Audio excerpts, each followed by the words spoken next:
The royal family, the epitome of high standards, decency and dignity. From the Queen to minor royals, the House of Windsor live under the constant glare of public scrutiny. Harry was dressed in this Nazi uniform. When that photograph was revealed and was published by the newspapers, all hell broke out. When they fall from grace, it's front-page news. The Prince of Wales was in fact in love with another woman. That exposed the whole fragile state of the marriage. Whether it's what they're saying... For Prince Philip to refer to them as having slitty eyes, I mean, that's completely unacceptable. How they're behaving. He had not enough to do. He was falling out of nightclubs, somewhat inebriated. Or who they fall in love with. He was divorced. She was a princess. The royal household were absolutely aghast. The media had an absolute field day when this relationship became public. This was a very racy royal girlfriend indeed.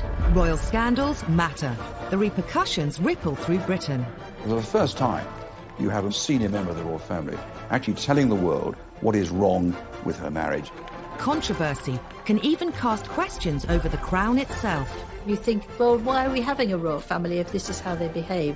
Some royal scandals are beyond the palace's control, whether it's unwanted intruders. It was a huge scandal at the time, horrifying for a nation who expect their monarch to be better protected. Or troublesome in-laws. There will always be debacles with the Markles, and whenever they step into the light, they will cause another scandal.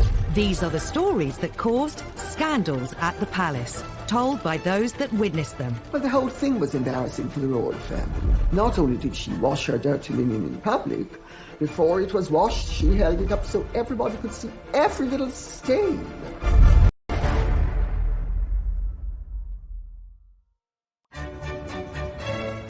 The House of Windsor, an institution at the heart of our nation.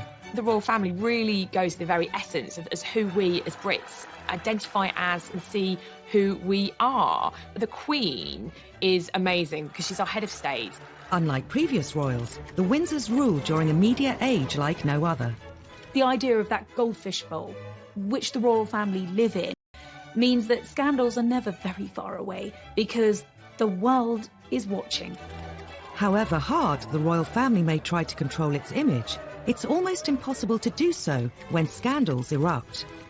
And no scandal caused as much damage to the House of Windsor as the day Princess Diana decided to reveal all about the state of her royal marriage. Diana had and nurturing the relationship. She did it with several journalists. She did it with writers. She did it with me. After their fairy tale wedding in 1981, Diana became the most scrutinized woman in the world. Diana was the biggest star, the biggest celebrity on the planet. If you wrote a story about Princess Diana, it was on the front page, no matter what. But not all the headlines were positive. Some press reports suggested that all was not well between her and Charles. Diana wanted to make sure the public heard her side of the story, even if it caused a huge scandal. In 1992, she dropped a bombshell that would rock the House of Windsor to its core. She secretly cooperated on a tell-all biography with journalist Andrew Morton. Princess Diana felt that she didn't have a voice. She was trapped inside the palace, and people didn't know her plight. She was approached by Andrew Morton through an intermediary called James Colthurst. He acted as a go-between. Andrew Morton gave him the questions. James put the questions to Diana, and she answered them in a tape recorder, and the tape was given to Andrew Morton. Colthurst made repeated clandestine visits to Kensington Palace and taped several conversations with Diana. I was working with Diana in 1992 and was completely unaware of her liaison with the go-between James Colthurst. Had I been aware of it, or had I been advised about it, at that particular time, I would have probably encouraged her not to do it. Diana's butler, Paul Burrell, was one of her closest confidants. Even he was kept in the dark until shortly before the book's publication. I remember saying to her, "Do you think it's a good idea?" And she said, "Well, it's done now. It's too late." She didn't seem to care. This was her chance to tell the world exactly what she felt. During the conversations, Diana had revealed some of her most intimate secrets. Andrew Morton knew when published they would cause a sensation. He just could not believe what he was seeing. I mean, he knew he'd struck gold, but he was brave, and he was determined to go ahead and publish. In the weeks before the book's release, rumours of its existence circulated amongst the press. During an official visit to Budapest, Diana was confronted by the Queen's press secretary, Dickie Arbiter. She categorically denied that she had given any assistance whatsoever to Andrew Morton. She had that sort of look on her face, and I knew that she was being economical with the truth. But you don't tell... The story was published in January 1992. It shocked the world, though many greeted its claims with disbelief. The motivation was to tell the truth. For once, forget the propaganda, tell the truth about what's really going on, because we do face a crisis in the House of Windsor. It's obvious to everyone. And make you a rich man. Well, if that's a corollary, then so be it. The book alleged Diana had been driven to bulimia, severe depression and self-harm. It was headline news in every newspaper, every TV channel. The fact that Diana released such personal details about her life, it was just one thing after another, what she thought of the royal family, how they treated her. It was one of the biggest scandals ever. We knew that they weren't happy, but we thought they were managing that unhappiness. Morton's book showed that they in fact led very separate lives, and that as far as Princess Diana was concerned, her husband, the Prince of Wales, was in fact in love with another woman, Camilla Parker Bowles. Royal author Lady Colin Campbell knew Princess Diana well and has also written a biography of her. The whole thing was embarrassing for the royal family. Not only did she wash her dirty linen in public, before it was washed, she held it up so everybody could see every little stain. The most shocking claim in Andrew Morton's book was that Diana threw herself down the stairs while 4 months pregnant because she was so unhappy. While many poured scorn on the claim, Paul Burrell says he remembers the incident well. I was actually at Sandringham when I heard this enormous clatter on the wooden staircase to find the princess halfway down it, faking a tumble while she was carrying Prince William. There's no way on this planet that she would put at harm her unborn baby, but she wanted attention. I think the Andrew Morton book was a cry for help. Diana and Charles's marriage was under the spotlight like never before. So too his relationship with Camilla Parker Bowles. After Diana and Charles's separation, he decided it was his turn to bear all to the media. In an ITV documentary, he admitted he'd been unfaithful during the marriage, but only after it had irretrievably broken down. Now that Charles's affair with Camilla was public knowledge, Diana was determined to use the media to hit back again, with the biggest royal interview of all time. The princess always thought that revenge was a dish best served cold.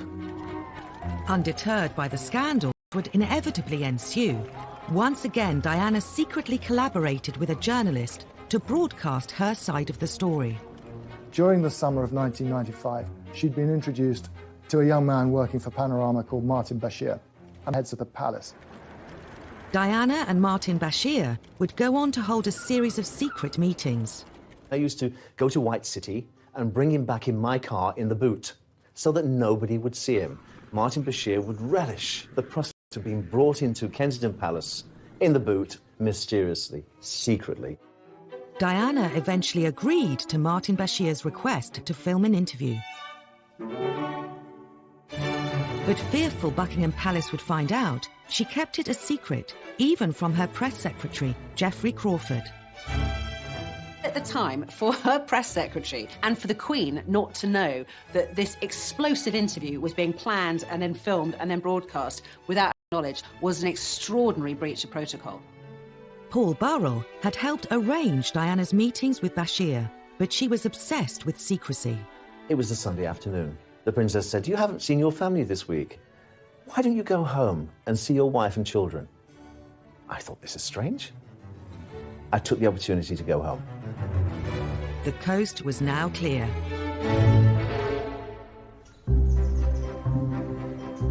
The Panorama team were secretly admitted to Kensington Palace. Their cameras were set up over a weekend. There was no one around. And they actually got the whole thing in the can before Diana admitted what was going on.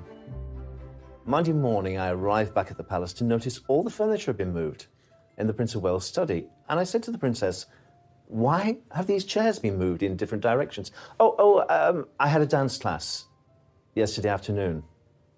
Later that evening, she confided in me that Martin Bashir and the camera crew had been into the palace to film the interview.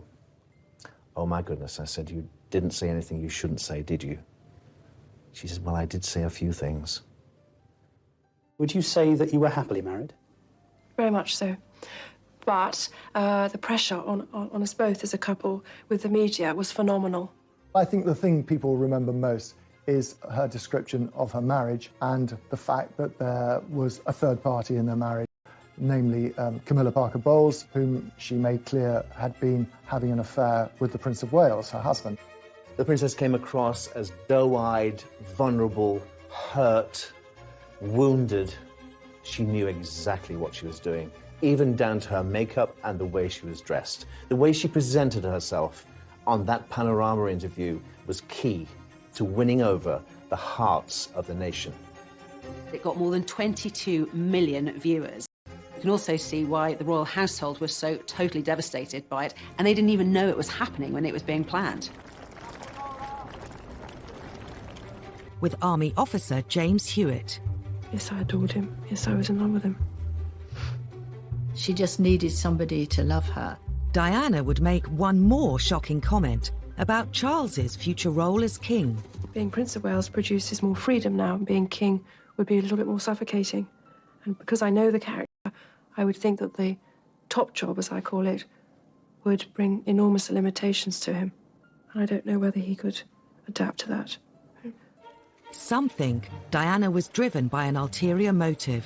The thing that people objected to, not only in the royal family, but in establishment circles, was how she had tried to deprive Charles of his rights to the throne. Her agenda was, if the Queen dies and Charles is out of the line of succession, William becomes king and she can work herself into the position of being regent. I mean, the whole thing was madness. Diana's interview made headlines the world over. The House of Windsor was under scrutiny like never before. So for the first time, it's in modern royal history, you have a senior member of the royal family actually telling the world what is wrong with her marriage, what is wrong with her husband, why I'm so unhappy in this, why it's about time that I left the royal family. That was the story. It was a story that nobody really expected would happen, but it did. A scandal could bring down the monarchy. Diana almost did. She wouldn't have been proud of that. But I think the royal family are only there for as long as people want them to be there. Diana's revelations were a watershed for the House of Windsor. However, she wasn't the only royal to court publicity and cause scandal. The Queen Mother in particular was incensed that in one fell swoop, Edward had managed to set them up to be complete laughingstocks.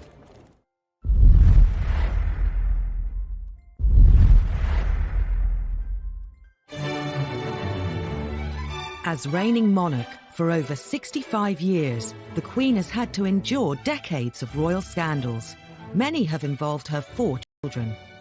The youngest, Prince Edward, and his wife Sophie, nowadays keep a low profile. He's the only one with a successful marriage of the Queen's 3 boys. He's the only one whose marriage hasn't ended in divorce, still happily married with 2 children. In his younger days, Edward attracted his fair share of headlines. Like Diana, he courted the media, in his case with sometimes disastrous results. Edward's first taste of controversy came in 1986. After graduating from Cambridge University, he followed his father theatre, but Edward decided to go into the Marines, which was a surprise for some people because he didn't appear to be cut out for it. This was a classic example where someone should have taken Edward on one side and said, this might not be your cup of tea. Just 4 months into his training at Sandhurst, Edward dropped a bombshell. Ingrid Seward was writing a biography of him at the time. Prince Edward was home for the weekend, and he told his family that he was going to quit the Marines. They said, don't be ridiculous. And they talked him round. He said, oh, OK, I'll stay. And he drove back to his base camp the next morning and handed in his resignation. And Princess Anne was driving back to Gloucestershire and nearly put a car in the ditch when she heard on the radio that Edward had resigned, because the last thing she knew, that they'd had this really good talk, and he'd said he'd stay in. The news was received with natural disappointment that His Royal Highness had come to this decision. Some members of the royal family felt he'd let the side down. The Queen Mother was one who felt disappointed in her grandson's behaviour. His father, Prince Philip, was apparently very upset and angry because, of course, you know, what's a royal to do if they're not to be in the armed forces? Soldiers make an oath to Queen and country. For a member of the royal family not to be up to it in terms of joining a military unit was damaging. After quitting the Marines, Edward was free to indulge his real passion. Hurrah, hurrah! During university, he'd developed a love for the performing arts. Edward had always been seen as a man who seemed to be at his happiest on the stage. He also managed to convince other members of the House of Windsor to take part in a TV special, It's a Royal Knockout. All this quasi-excitement doesn't really matter a damn to you, then? No, we're the strong silent types. We're the best blue bandits there are. The programme was widely seen as a really low point for the House of Windsor. It was an incredibly kind of toe-curlingly embarrassing affair. You've got the members of the royal family prancing in period costume. They look like extras from the Tudor court. I think it was quite dangerous for the royal family in a way, because you think, well, why are we having a royal family if this is how they behave? If you see these people running around, mucking about like 6-year-olds or 3-year-olds even, and you think, well, am I giving my taxpayers money for this? It's nonsense. On the day the programme was filmed, Edward gave a press conference to the waiting media, but it turned into yet another Have you? Well, thanks for sounding so bloody enthusiastic. Richard Kay was the Daily Mail's royal correspondent covering the day's events and was at the press conference. And he said, what did you think of it? Well, we couldn't really answer because we hadn't been allowed to see it, at which point Edward sort of threw his toys out of the pram, if you like. What did you think of it? Thanks. I thought it was great. He displayed a very impetuous side of his character, and of course it was reflected in the television broadcasts and the newspaper accounts at the time. If Edward hoped It's a Royal Knockout would bring the royal family's image up to date, the whole affair did precisely the opposite. The Queen Mother in particular was incensed that in one fell swoop, Edward had managed to set them up to be complete laughingstocks. And she, having tried so hard to kind of reposition her family and obviously her daughter as monarch with dignity and gravitas, prancing around in Tudor costume, kind of laughing and braying in front of the cameras, it took them back several years. The fiasco didn't deter Edward from embarking on a career in television. In 1993, he started his own TV company, Ardent Productions. At the time, he made the mistake in saying, well, I'm not going to work on my royal connections, but practically every documentary he made had a royal connection. In 2001, Ardent were commissioned to make a series called A to Z of Royalty for an American TV channel. Prince William was about to start university at St Andrews. At the time, it was a big story. There was an agreement in place between the palace and the media that we would turn up to cover Prince William's first day at university, and we would then leave, which we all duly did, except there was one film crew that didn't pack up and leave, and ironically enough, that was Edward's.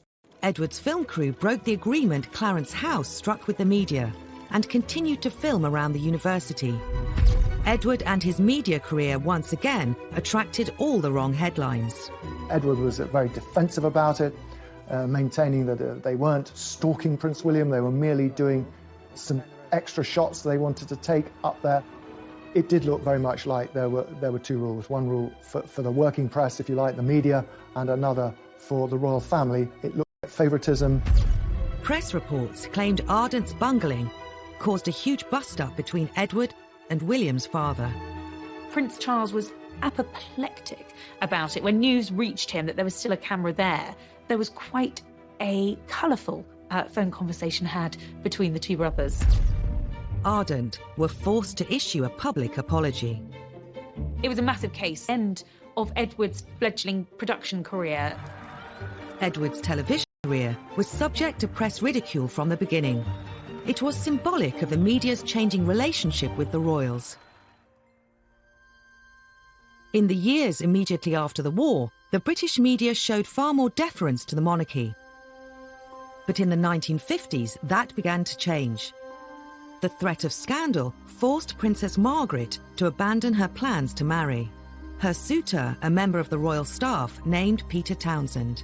Peter Townsend was a war hero, a fighter pilot, very glamorous. But Peter Townsend had been married before, and in those days that created a huge scandal.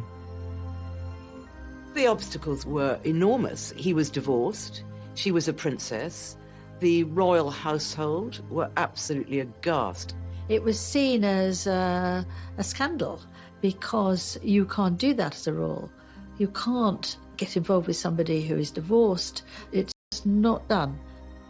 Sir Alan Lascelles, who was the private secretary to the Queen, when Townsend went to tell him of the news that they intended to marry, Lascelles said, "You must be either mad or bad or both." The Royal Marriages Act meant Margaret needed her sister the Queen to agree to the marriage. But her role as head of the church placed Elizabeth in a compromising situation. The Queen was head of the Church of England, therefore could not condone the remarriage of divorced people in church. So for Princess Margaret, that was going to be tricky. Divorce was a dirty word. It was a dirty word in terms of the church. It was a dirty word in terms of government. In those days, the church did not recognise divorce. They knew it was happening, but they didn't recognise it. They didn't like it. As the church and the powers in the government pressed the Queen to oppose the marriage, the romance was about to become public knowledge. An eagle-eyed reporter saw Margaret brush a bit of fluff off Group Captain Peter Townsend's RAF tunic, and royals don't brush fluff off the hired help's tunic, and they thought, aha, there's something here. It was out in the open, they couldn't disguise it. That gesture of the bit of fluff went right round the world and was, in fact, a major story which led unquestionably to a crisis. This was a public display of affection which was very unwise. The press latched onto this enticing story. It offered romance, drama, and real danger for the House of Windsor. The country was hooked. Margaret was really the first celebrity royal. People were fascinated in her life, and she was dating someone who was quite a controversial character, and this was quite a racy royal romance, so it made the headlines. Unfortunately, the fact that he had been divorced was a big issue, and whereas a lot of people were privately sympathetic to Princess Margaret, there was still this huge issue hanging over it. The romance was doomed. Margaret was presented with a choice. If she married Townsend, she would have to give up her title as princess. She chose her duty to the crown. She issued a rare statement in which she said that she had decided not to marry Peter Townsend.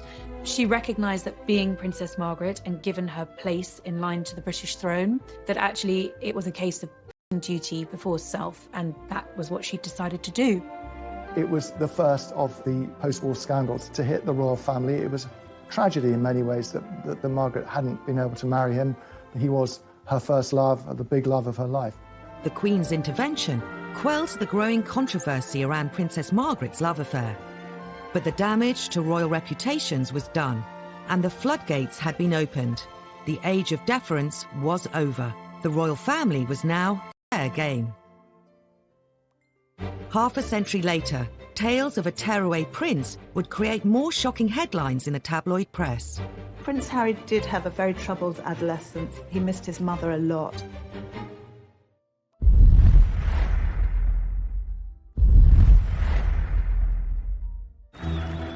Prince Harry. He served Queen and country. He campaigns for all kinds of worthwhile causes. end, he's one half of a real-life royal fairy tale. Sixth in line to the throne, these days he's undoubtedly one of the most popular members of the royal family. But a few years ago, he was no stranger to tabloid scandals. Harry's always been the one who knew he'd never be king. Didn't matter. So Harry could do exactly what Harry wanted. Harry was doing his A-levels at Eton College, but was destined to join the armed forces. The army was always his first love. I remember him as a 5- and 6-year-old strutting around Kensington Palace in army fatigues with a parachute regiment beret. But before serving in the military, Harry was grabbing the headlines. He had not enough to do. He was falling out of nightclubs, somewhat inebriated. In 2002, the antics of the 17-year-old were to make front-page news. He got involved with smoking cannabis and drinking too much, so his dad took him by the ear and took him to a rehab centre. Prince Charles was so concerned at how often his younger son was using cannabis that he insisted he visited the Featherstone Lodge Centre in South London. Prince Harry met addicts. Story caused a stir and would become a major front-page splash. The News of the World got a hold of the story and, put it to the palace, and we're going to go and run with a big story about drugs. Prince Charles's spin doctor at the time, Mark Bolland, later said they decided to cooperate with the News of the World to try and present the story positively. They showed the Prince of Wales in a good light by saying as a dad he was taking his kid to the rehab centre to show the dangers of drugs and drink. And the News of the World would go along with it because then they could run the story on the drugs anyway. What youngster of that age wasn't falling out of nightclubs or pubs? It happens all the time. Even if you've got a protection officer in tow, that you are going to get up to things that maybe you shouldn't. Others in the media speculated that Harry was struggling to cope with the death of his mother at the age of 12. Prince Harry did have a very tough time after the death of his mother. He had a very troubled adolescence, very public displays of fighting with photographers and getting drunk. I think he missed his mother a lot and didn't really have a role in life. I think Harry's wild teenage years have a direct link to losing his mother. William and Harry walked behind Diana's coffin as part of the funeral cortege. Having grown up with them, of the two boys, I always worried about Harry most. An almost intolerable moment for the two boys, the two princes. Impossible to put into words. I knew that William was of an age he could understand his mother's passing, and Harry wasn't. And that really did affect his teenage years. He admitted a couple of years ago that he suffered mental health as a result of the death of his mother. At the time, he said no 12-year-old should be asked to walk behind a coffin. But then Prince Harry's no ordinary 12-year-old. He's a prince of the United Kingdom. After the rehab story, the press became increasingly interested in Harry's personal life. This was a difficult time for Harry. When Harry and William were at school, the press had voluntarily signed this agreement with the palace that they would give the boys their privacy. That was a big deal on Fleet Street. They were prepared to do that. But of course, once they left school, all bets were off. With Harry viewed as fair game by the tabloids, the floodgates opened. It was a fancy dress party with a colonial theme.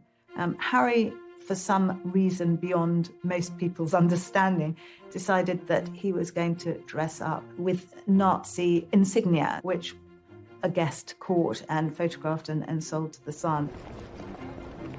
He made this very, very silly mistake, obviously deeply inappropriate, going to this fancy dress party, which itself had a pretty dodgy theme, colonialism. And obviously when that photograph was a sort of global upset. I was in Barbados at the time, and I was talking to this minister, and he was horrified. The Jewish community were very upset about it, and so they should be. I think everybody should be upset about it, that a member of the royal family, and a senior member of the royal family at that, was wearing a swastika armband. The timing was particularly bad, as it happened 2 weeks before the 60th anniversary of the liberation of Auschwitz. It was seen as trivializing something that was such an important part of world history. It was a huge scandal for the royal family. It was such an insult to so many people. But obviously Harry hadn't thought about it, and obviously William hadn't thought about it either, or else he would have said, hey, that's a really silly idea. To make matters worse, the press brought up old stories the Nazi connections of Edward VIII, the Queen's uncle. I think Prince Harry, inadvertently, by effectively a schoolboy prank, brought a lot of those feelings back to the fore. The royal family immediately apologised. I don't believe for a minute that he's got those sort of anti-Semitic tendencies. It was just thoughtless, and he really messed up. It could have affected his career in the army. He was just about to go to Sandhurst. But the military academy accepted his application. Then he got the call to the army, and that was the making of him. He excelled as a cadet. He excelled when he joined his regiment, the Blues and Royals. Harry was posted to Afghanistan. He became the first member of the royal family to serve in a war zone since his uncle, Prince Andrew. He was trying to find a role for himself, and in the army, it seemed he'd found one. He'd served with great distinction. Soon before Harry was due to go on his second tour of duty in Afghanistan, he took a trip to the US. I think going to Vegas was really Harry having his last hurrah before going to war. Harry was going to the front line. In August 2012, footage emerged of Harry at a Las Vegas pool party surrounded by women in bikinis. He let off steam in a way which sort of raised eyebrows. I think that's at the very least. He probably felt no 100% guarantee that he was going to come back in one piece. He might come back in a body bag, might as well let his hair down. And then he did just that. But his send-off party left him with more than just a hangover. He was snapped naked after a game of strip billiards in his hotel suite. The scandal went global. This was front page news. Harry naked in Vegas. I'm not saying that he shouldn't have done it, but his protection team have let him down again. This was a naked body saw things going wrong, and on this particular occasion they didn't. The photos rapidly spread across the world. There was a strong effort by the palace to suppress the pictures, to prevent them being published in this country, and for some time that held firm. It was quite ludicrous, really, because they'd already been seen by anyone who's got a computer or a phone. They could just tap in and look at them. A few days later, those pictures of the party-loving prince made a splash in this country too. He was portrayed in the media as a foolish young man who had some life lessons to learn. In many ways, it was rather unfair. I mean, he was only doing what a lot of young men of his age do. I think at the end of the day, when the pictures started appearing, it endeared Harry to the great British public. They thought, hey, he's one of us. Ultimately, it was a phase Harry was going through, like a lot of kids go through, and just part of his growing up. Today, Harry has dedicated himself to helping young people and mental health charities. And of course, he's very happily married. Some think Harry's wild days actually helped cement his place in the hearts of the public. I think the whole world love Harry. Welcome to Canada! They love a sort of bad boy who's become a good boy, and he's got a lot of charisma. Harry is a progressive modern royal. You either want the royals to be modern or you don't. If they're not modern, they're complaining about them not being modern. If they do modern things, then still complaining. You can't have it both ways. Prince Harry cares a great deal about how he's perceived. But the same couldn't be said of his grandfather. I think there's always a slight intake of breath whenever we used to see the Duke of Edinburgh on public engagements, because you never quite knew what he was going to say or do next. They don't sound entirely native. He does have an extraordinary ability to put his foot in it.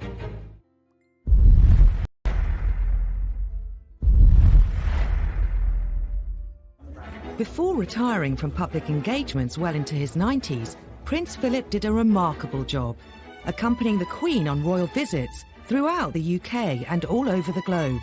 We've now seen the world's most experienced pluck on baby. He's also known for his blunt sense of humour. Philip would rather be known for his one-liners than for his gaffes, of course. But nevertheless, that's how many of these jokes, if that's what they are, have been interpreted by the media over the years. I mean, he does have an extraordinary ability to apparently put his foot in it. Historically, whether he's giving a speech to dignitaries, greeting world leaders, or being given a tour of a hospital, Prince Philip has been known to offend his hosts. Philippines. intake of breath whenever we used to see the Duke of Edinburgh on public engagements, because you never quite knew what he was going to say or do next. And that's led to a string of scandals and a huge array of headlines. The Duke of Edinburgh definitely has a reputation for being gaffe-prone. Some of them are funny. Thank you very much indeed for your kind welcome and for the very nice things you said about me, and also for this excellent dinner. I can tell you that I'm prepared to grace almost anything for a meal like that.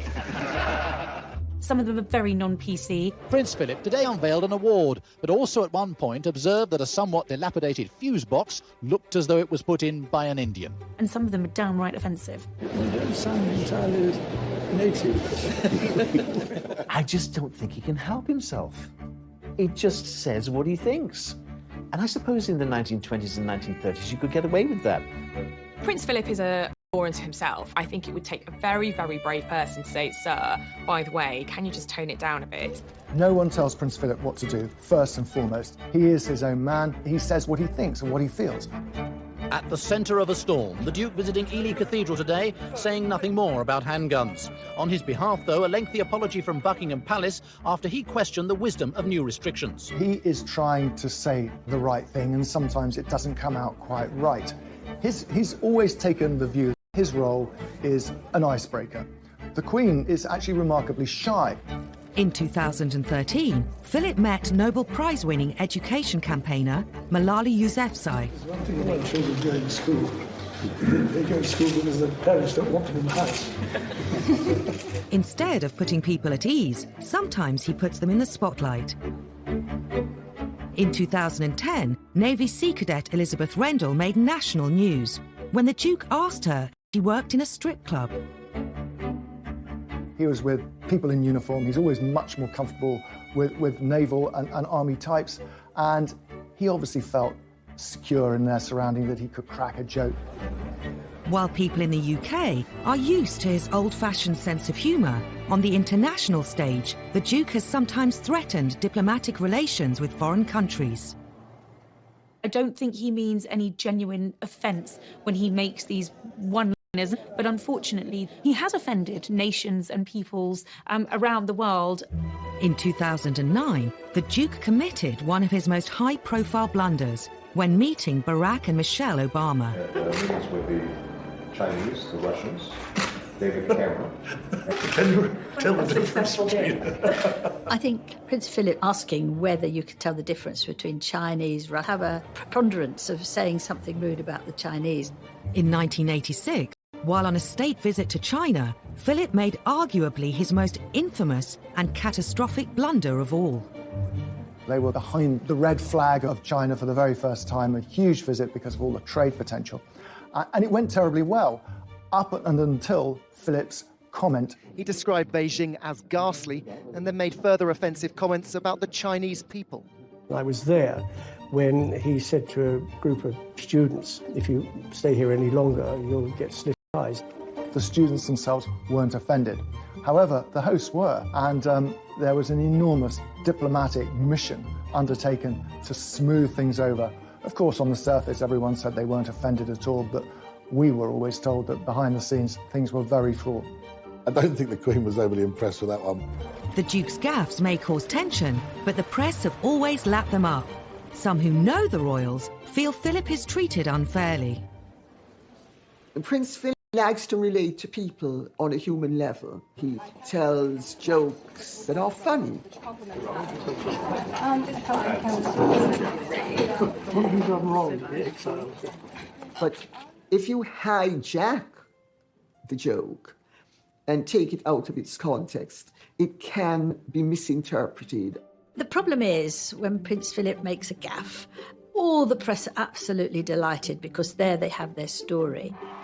During royal tours, there's always somebody that goes off on what they call gaff watch. They follow Prince Philip to see if he says anything rude or inappropriate or racist, and he nearly always used to come up with some very funny remark. He can be a godsend to the media, but sometimes he does offend. Yeah, there's no doubt about that. There's some classics, like when he went to Australia. In 2001, the Duke was accompanying the Queen on a royal tour of Australia to help mark her Jubilee. The Duke asked Aborigines if they still threw spears at one another. It was just one of those moments where people just didn't know what to say or where to look. This comment caused such uproar and such in place and protection for her.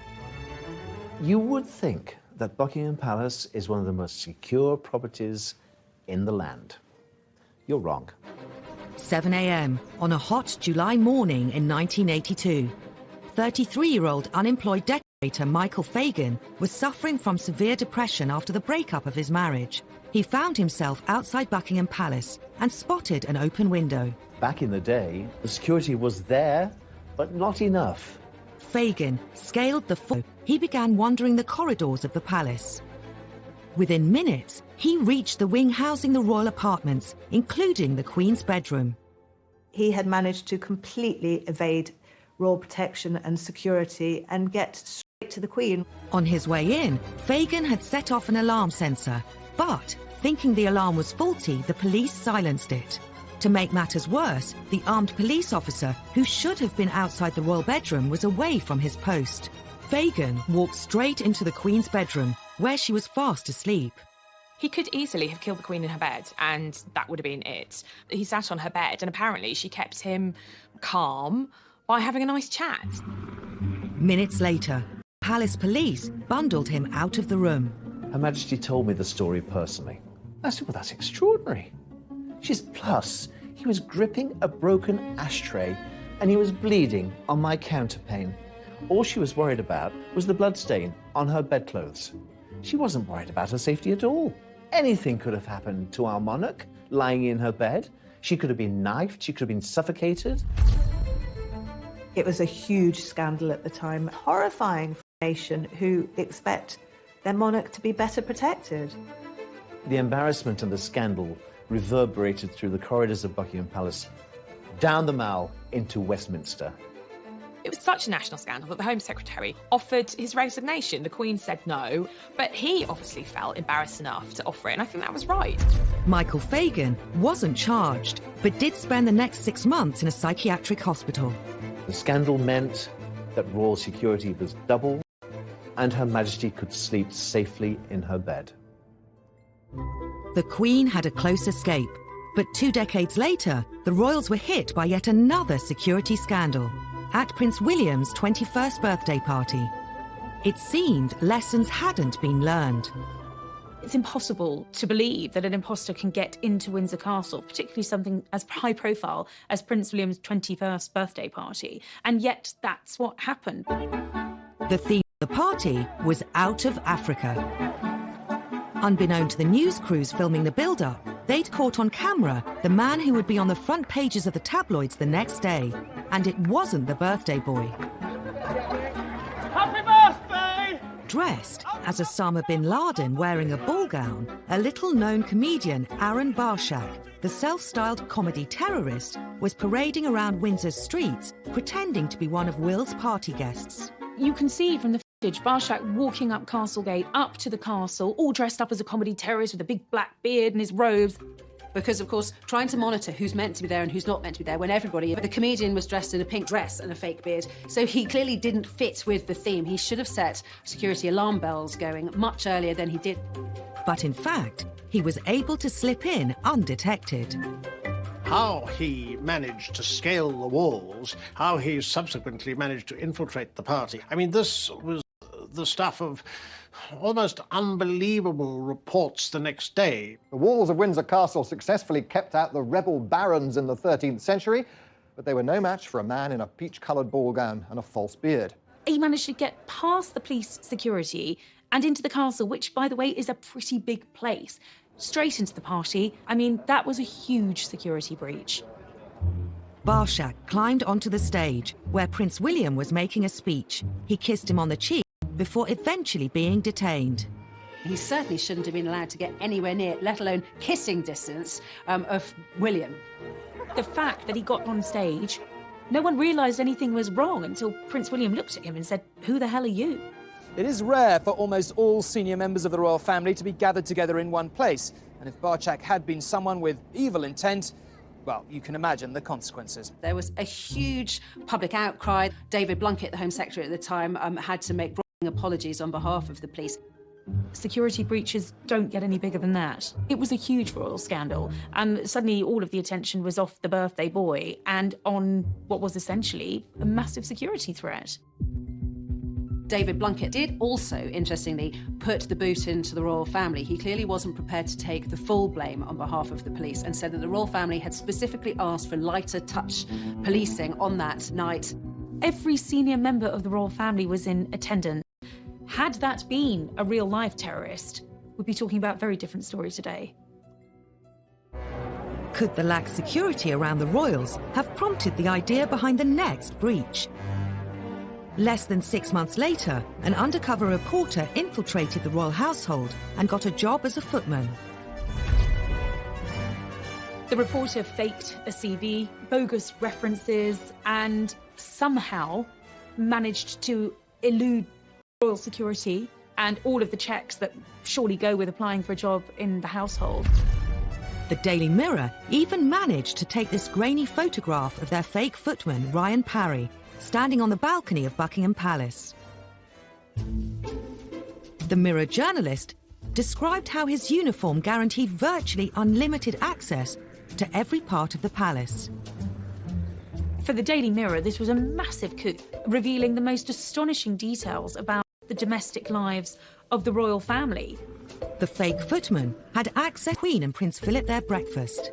He revealed these fascinating details of breakfast with the royals, the Queen feeding her corgis marmalade and toast underneath the table. They all thought Queen would be eating off gold plate, and the idea that her muesli brought to her in Tupperware boxes sort of really appealed to people.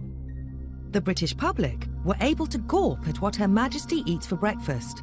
The country was shocked someone with a fake CV could get so close to the Queen. Just makes you wonder about how many other people they've employed who have had slightly dubious backgrounds. Even more embarrassing was the timing of the scandal.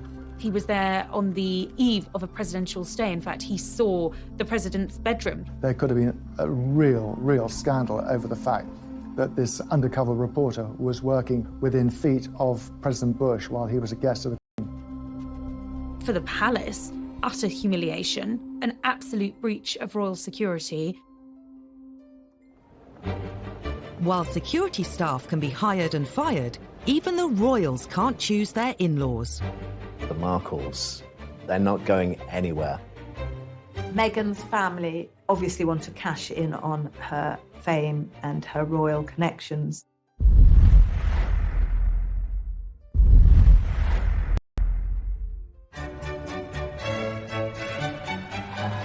May 2018, Prince Harry married Meghan Markle in a fairy tale wedding, watched by the world. I think the wedding of Prince Harry and Meghan Markle really captured most people's imagination, and it was like a film set. I think it was very Hollywood, really, more than royal in a way. The whole country was excited at the prospect of having an American in the royal family.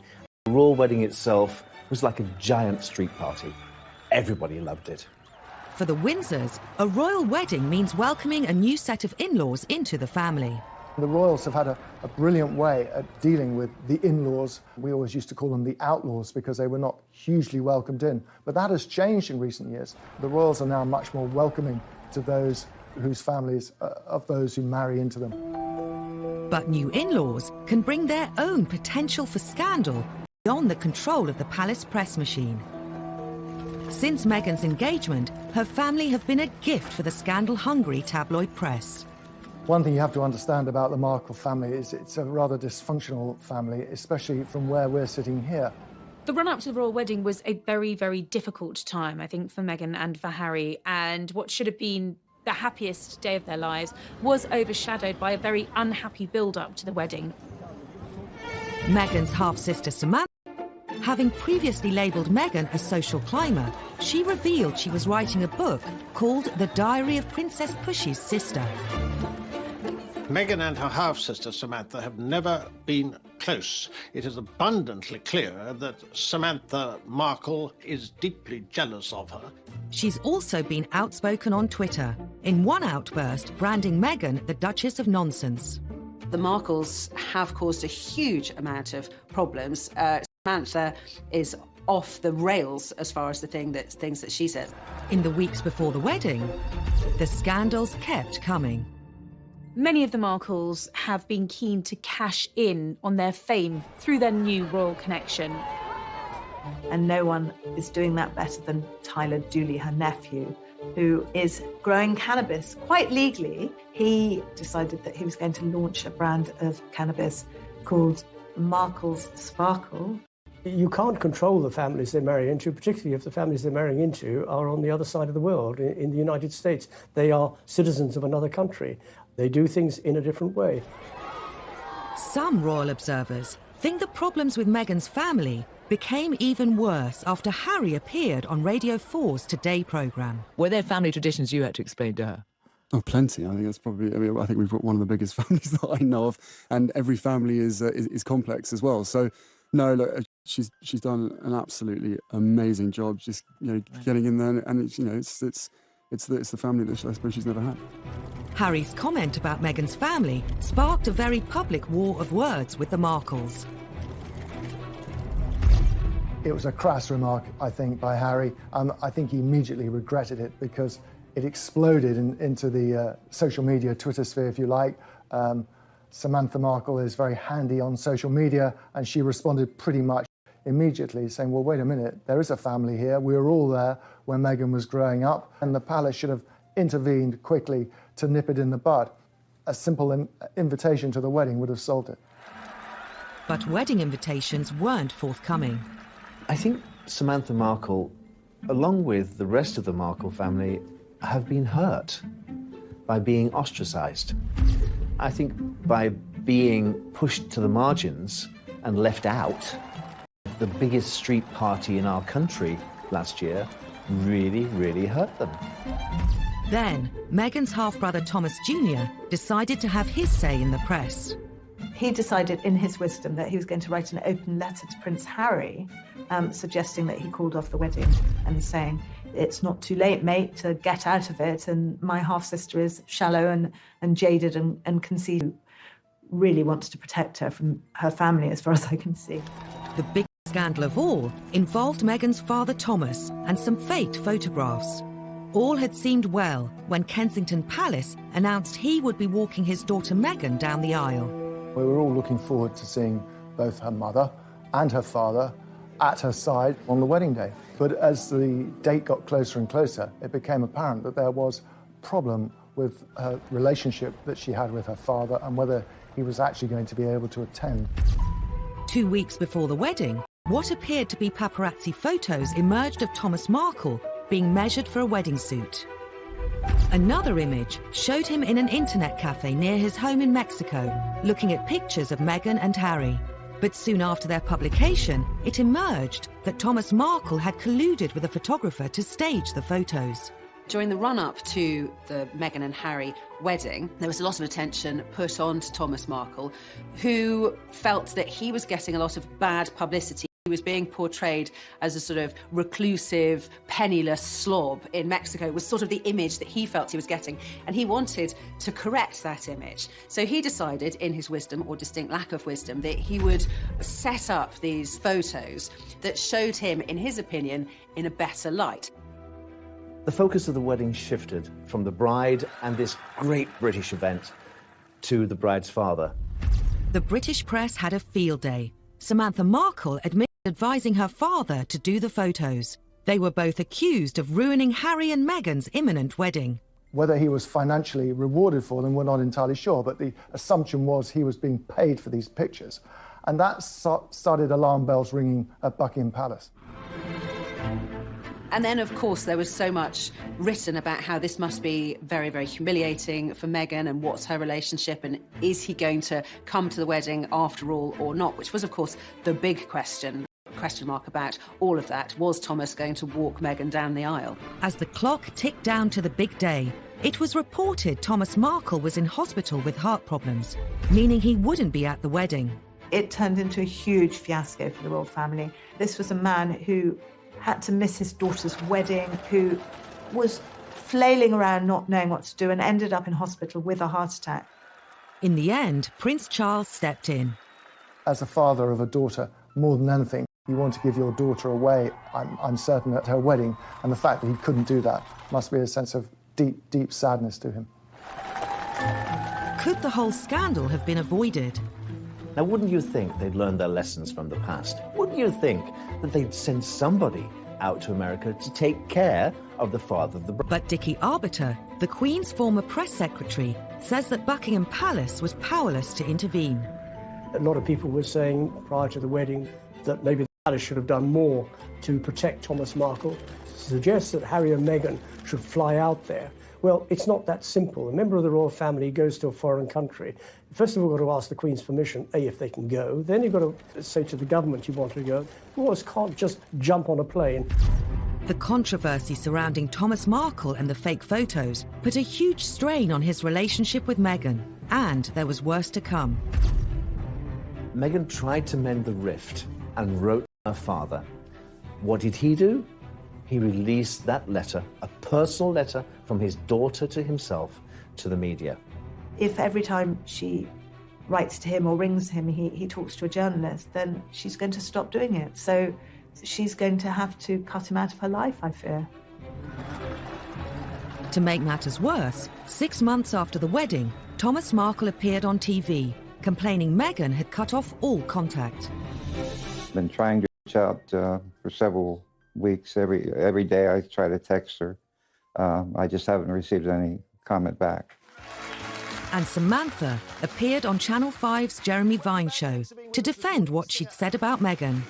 I've got a brother. If I fall out with him, what I'm not going to do is tweet insults at him, because then he won't talk to me. Isn't that how we all work with each other? What was going on that didn't make sense is that I really started to feel protective over our father. But why insult her? I don't understand. Because he was being purposely ignored. Sure, but how does it help him to alienate Meghan? I don't understand. Help me understand. We were hoping that private channels would be used. They're not being used. When they failed, we went public. I don't think Samantha Markle is going to go away anytime soon. There will always be debacles with the Markles. They're not going anywhere. And whenever they step into the light, they will cause another scandal, another problem for Meghan and Harry. Next time on Scandals at the Palace. As the royals become more accessible, they also become easy targets. And often they're caught out on camera. And the thing which got her into hot water was that she could get access to Prince Andrew, her ex-husband, for £500,000. Where there are royals, a ferocious tabloid media at the time, horrifying for a nation who expect their monarch to be better protected. Or troublesome in-laws. There will always be debacles with the Markles. And whenever they step into the light, they will cause another scandal. These are the stories that caused scandals at the palace, told by those that witnessed them. Well, the whole thing was embarrassing for the royal family. Not only did she wash her dirty linen in public, before it was washed, she held it up so everybody could see every little stain.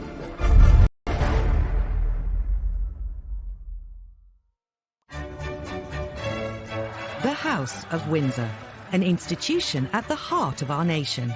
The royal family really goes to the very essence of as who we as Brits identify as and see who we are. The Queen is amazing because she's our head of state. Unlike previous royals, the Windsors ruled during a media age like no other. The idea of that goldfish bowl, which the royal family live in, means that scandals are never very far away because the world is watching. However hard the royal family may try to control its image, it's almost impossible to do so when scandals erupt. And no scandal caused as much damage to the House of Windsor as the day Princess Diana decided to reveal all about the state of her royal marriage. Diana